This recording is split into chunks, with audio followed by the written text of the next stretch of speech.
Xtra Pro dey aso Ajika o Omo kaka come me ma tun temi to I be body but I love the ghetto. If to say money day I no need the lotto. Kola ole go gbọ́dọ̀ mú tajé. Ọmọ Yami Jami, mo jazzy. Ire o ma ni ko Jami. I wanna be okay like Don Jazzy. Ọmọ Ọlọ́run wọn ò lè bùgá mi. Ara mo mọ̀, mi ò mọ̀nú. Steady on my grind, mi ò kánjú. Ara mo mọ̀, mi ò mọ̀nú. Tí bàbá ẹ sọ̀rọ̀ kò yá pọ̀jù.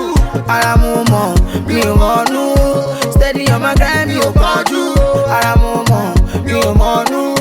Tí bàbá ẹ sọ̀rọ̀ kò yá pọ̀jù. I'm a very sharp guy in the center of his game. O2 is just a number, that them is just a stage. I know myself, you know yourself, it's nobody betting the trust. They leave your mental stake in shock, it be the people where you love. If it be 9 to you, make it be 6 to me. If you see light in you, make you see the beast in me. If it be rice for you, make it be beans to me. You scratch my back, I scratch your back, no need to piss to me. Omo Yami Jami now, Wadima Bugami now. If you get and I get, we go reason party now. Mosolo Yibo, Mosoni vernacular. No allow Sakpaki me, Omo Yami Jami. Omo Yami Jami, mo jazzy. Ire o ma ni ko Jami. I wanna be okay like Don Jazzy. Ọmọ Ọlọ́run wọn ò lè bùgá mi. Ara mo mọ̀, mi ò mọ̀nú. Steady on my grind, mi ò kánjú. Ara mo mọ̀, mi ò mọ̀nú. Tí bàbá ẹ sọ̀rọ̀ kò yá pọ̀jù.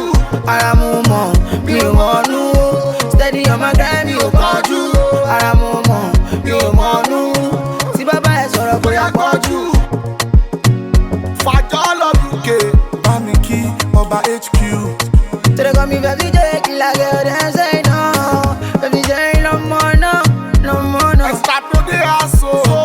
Any AY Machiavelli, ZX, Frankie Six Packs. Èèyàn èyí. DJ AY flow pàdé mi. Èèyàn yìí. Collins, Any Spirit. Èèyàn yìí. Bàbá mi ra UK o. Olúwayé. David Down. K-Swing.